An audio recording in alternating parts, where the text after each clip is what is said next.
Hello, everyone. This is Michael, and I will be reading the news from the Fall River Herald News for you for today, Wednesday, March 25th. Starting off, let's take a look at the weather. Today, partly sunny, temperatures 46 to 53 during the day, 38 to 45 in the evening. Tomorrow, Thursday, variable cloudiness, temperatures rising 53 to 60 during the day, 46 to 53 in the evening. On Friday, mostly cloudy, and temperatures about the same, 50 to 57 during the day, 21 to 28, though, at night.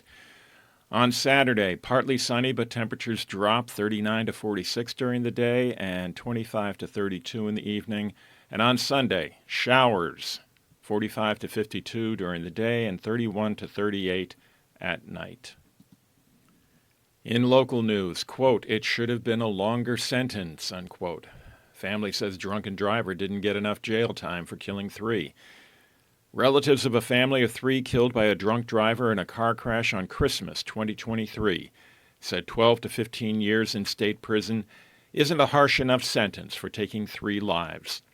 Quote, "I think he should have gotten a life sentence," unquote, said Maria Rosado, grandmother of 15-year-old Jacoby Arruda, one of 3 members of the Arruda family killed by Adam Gautier in a head-on crash. Gautier, 43, formerly of Somerset, pleaded guilty in Bristol County Superior Court to 3 counts of manslaughter while driving drunk and 2 counts of assault and battery with a dangerous weapon on Monday, March 23rd. Judge Rafi Yassayan sentenced Gautier to 12 to 15 years in state prison, followed by 2 years of supervised probation. The incident took place on Christmas 2023 when Gautier drove drunk the wrong way onto the Veterans Memorial Bridge between Somerset and Fall River. Gautier's vehicle, a rented Range Rover SUV, plowed headfirst into an Infiniti driven by Floriano Arruda, 73, of Seekonk. In the passenger seat with Arruda was his wife Donna, 69. In the rear seat was their grandson Jacoby, who they raised. The sentencing caps a 2-year struggle for the Arruda family to receive justice.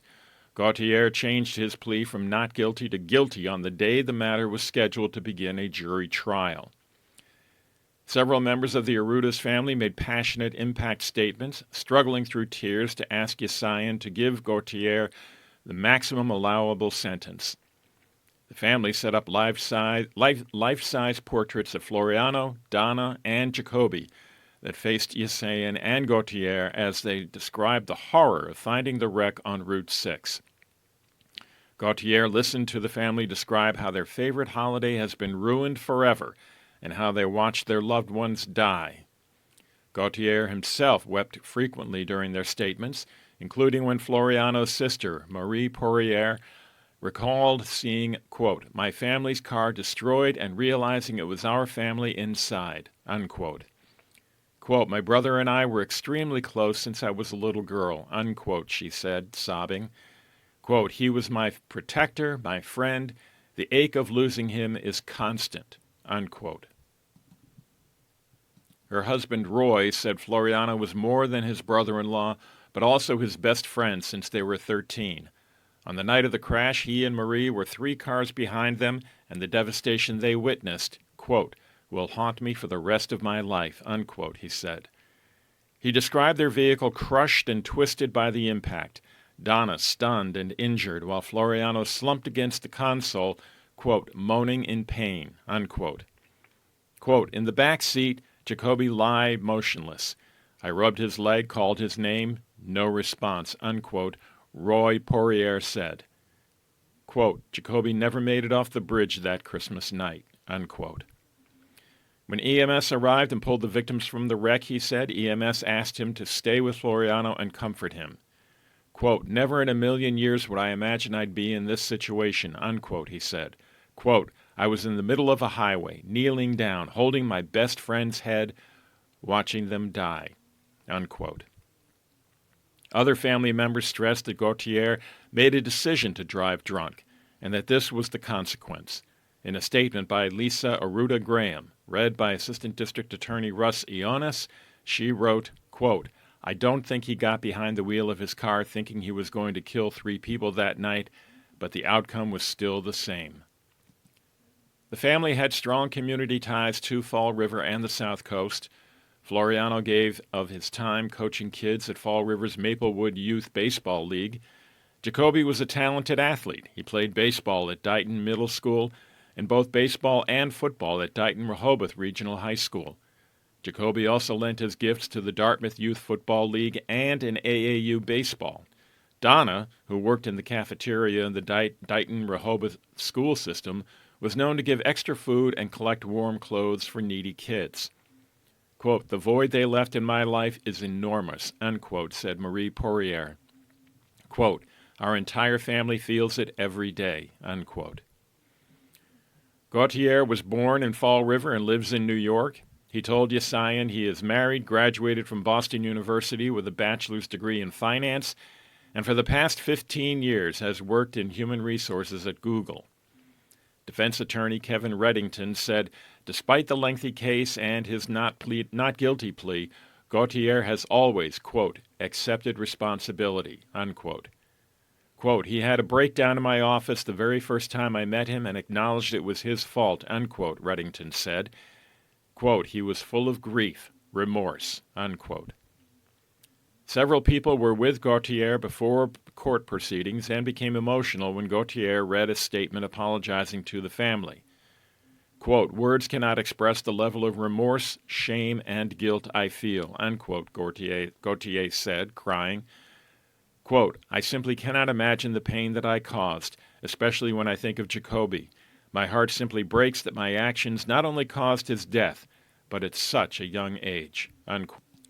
Gautier told the court he has spent the past 2 years, quote, "doing the inner work," unquote, confronting his, quote, "issues that drove me to overconsume alcohol that night and will continue that work to live a sober life," unquote.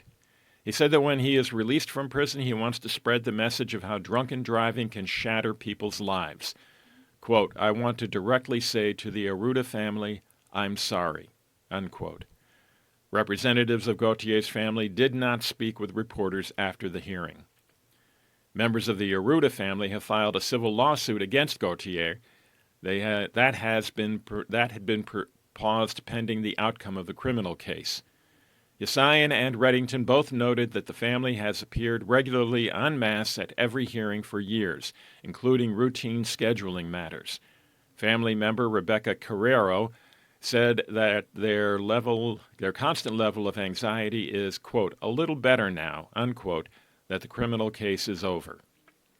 Other family members said they had hoped the sentence would be harsher given the impact.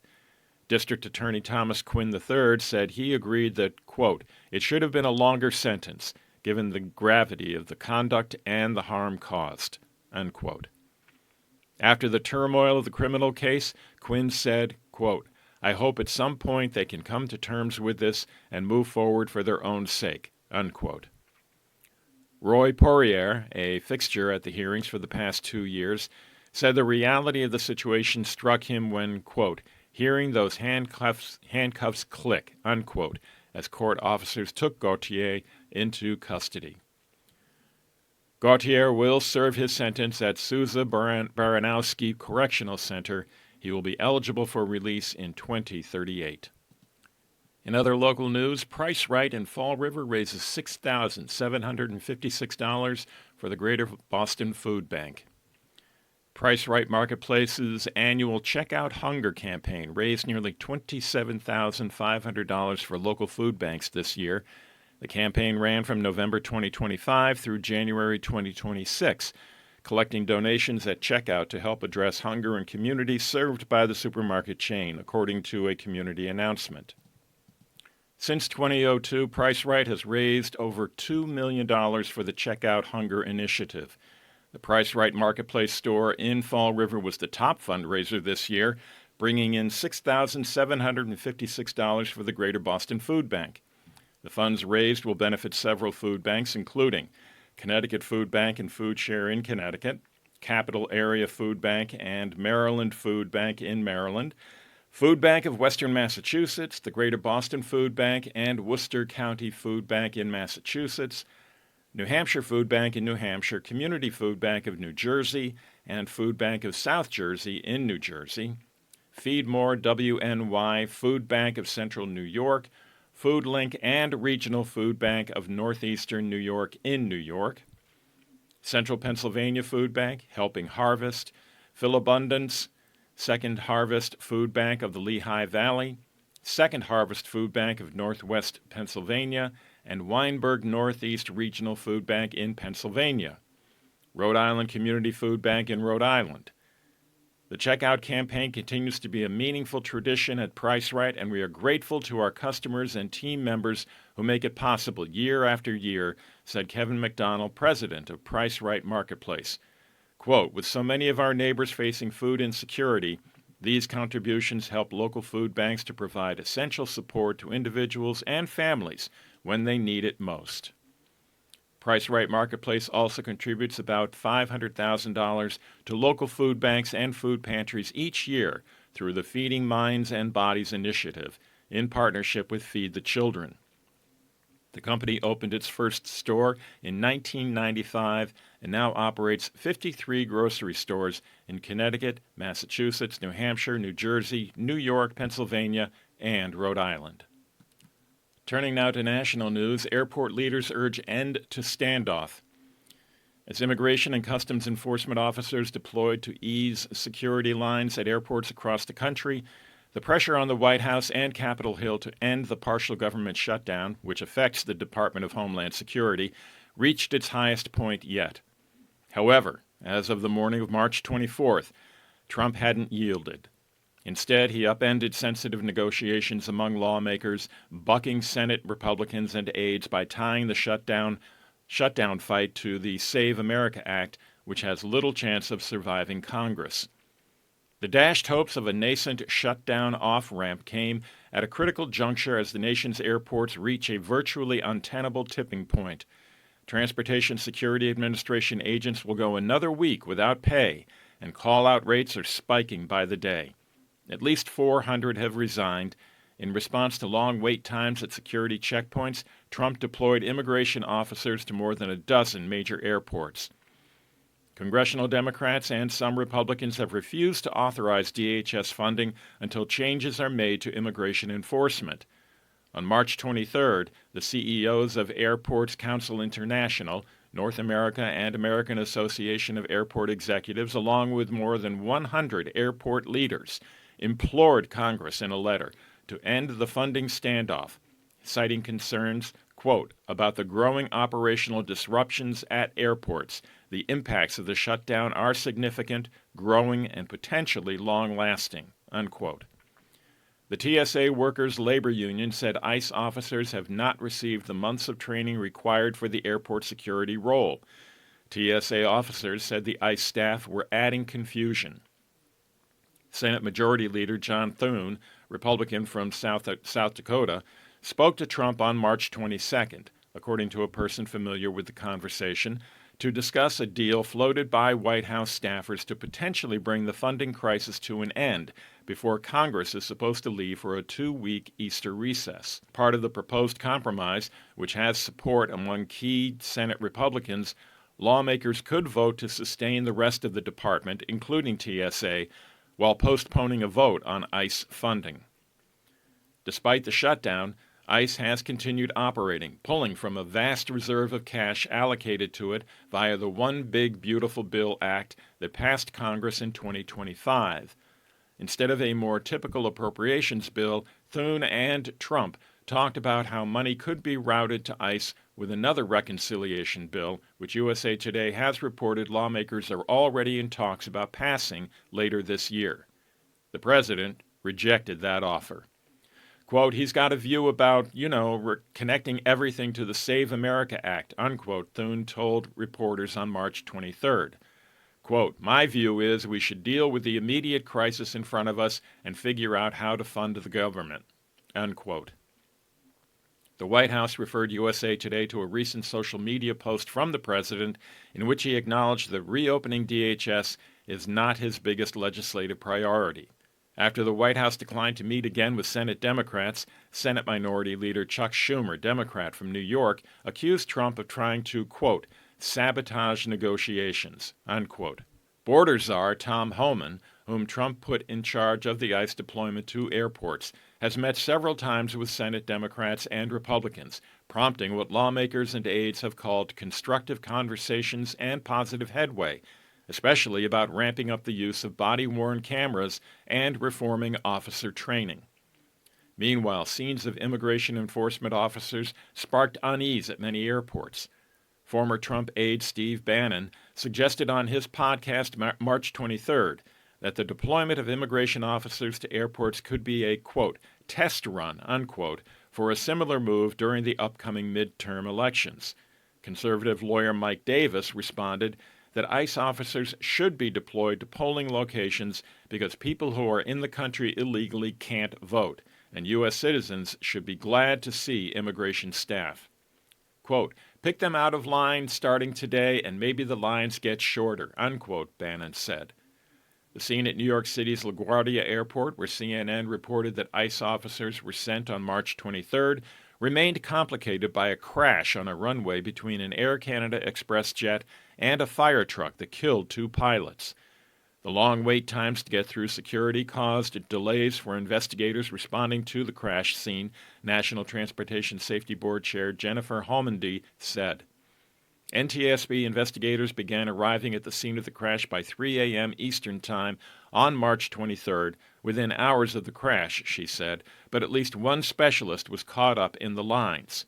Quote, we have our air traffic control specialist who was in line with TSA for 3 hours until we called in Houston to beg to see if we can get her through so we can get her here, unquote, Homendy said.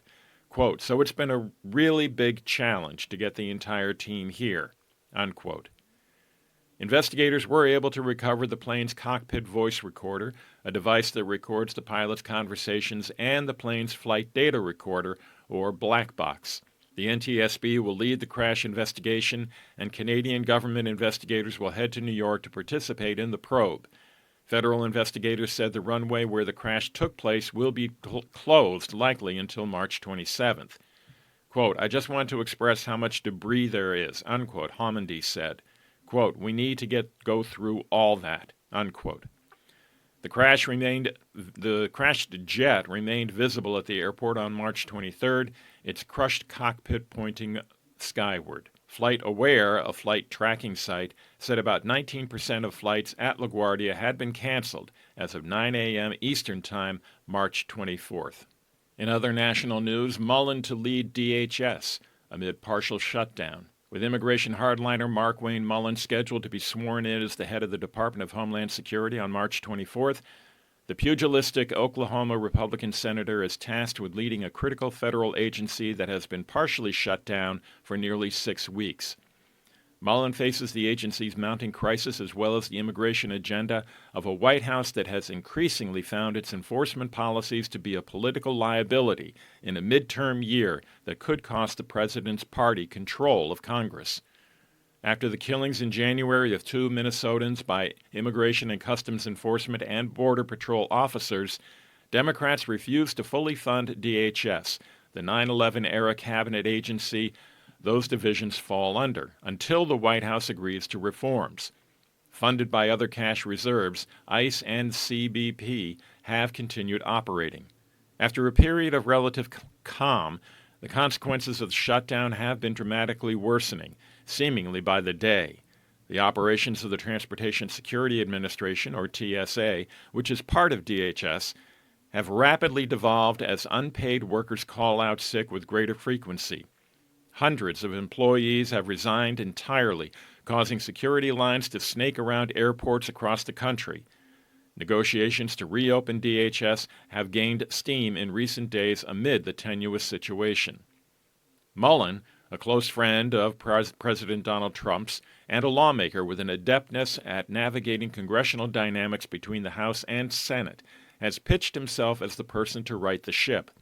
He's demonstrated a willingness to ensure that lawmakers are better informed about Homeland Security operations. He also said during his Senate confirmation hearing that under his leadership, ICE would not conduct immigration raids without a judicial warrant. That concession has been a sticking point in negotiations to end the DHS shutdown, and one to which the White House still hasn't publicly agreed. Quote, "We will not enter a home or place of business without a judicial warrant," unquote, he told lawmakers, quote, "unless we're pursuing an individual," unquote. On March 23rd, two Senate Democrats, Senators John Fetterman of Pennsylvania and Martin Heinrich of New Mexico, helped confirm Mullen to replace Kristi Noem. Heinrich said in a statement that though it may, quote, "surprise some people," unquote, he considers Mullen a friend. Quote, "I have also seen firsthand that Mark Wayne is not someone who can simply be bullied into changing his views," unquote, he said. Quote, "I look forward to having a secretary who doesn't take their orders from Trump advisor Stephen Miller," unquote. The largely partisan Senate confirmation vote, 54 in favor, 45 against, was a break from precedent, as senators of both parties have in the past shown at least some deference to their colleagues in the legislative chamber to support them for cabinet positions.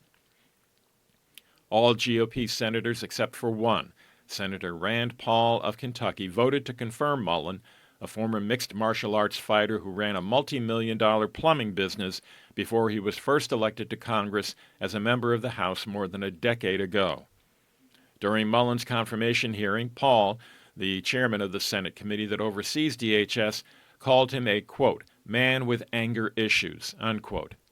Quote, "I just wonder if someone who applauds violence against their political opponents is the right person to lead an agency that has struggled to accept limits to the proper use of force," unquote, Paul said. Hawaii begins recovery from devastating storms. Crews and residents in Hawaii on March 23rd were assessing the widespread destruction left by the worst flooding the state has seen in more than 20 years.